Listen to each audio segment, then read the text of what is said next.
কখনো পচা হয় না, মাকে পচা বলতে হয় না, মা হলো সবার উপরে। আমার ভাইয়ের জীবনটা নষ্ট করছে, এখন আবার আইছে রিকোর জীবনটা নষ্ট করতে। দরদ একেবারে উতলায় ওঠে না। বিশ্বাস করো, আমি আমি শুধু আমার পোলাটাকে আজকে ওর জন্মদিনে দেখতে আইছিলাম, আর কোয়ারটা দিতে আইছিলাম। আমি অন্য কোনো উদ্দেশ্য নিয়ে আসি। কোনো দরকার নাই।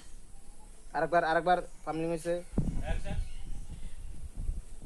বিশ্বাস করো, আমি আজকে আমার পোলার জন্মদিনে আমার পোলাটার এক নজর চোখের দেখা দেখতে আইছিলাম, আর কোয়ারটা দিতে আইছিলাম। একদম চুপ মা, কিছু কাওরে আচ্ছা নাই, ওই উপহার নিয়া যেখানে গেছিলি সেইখানে যা।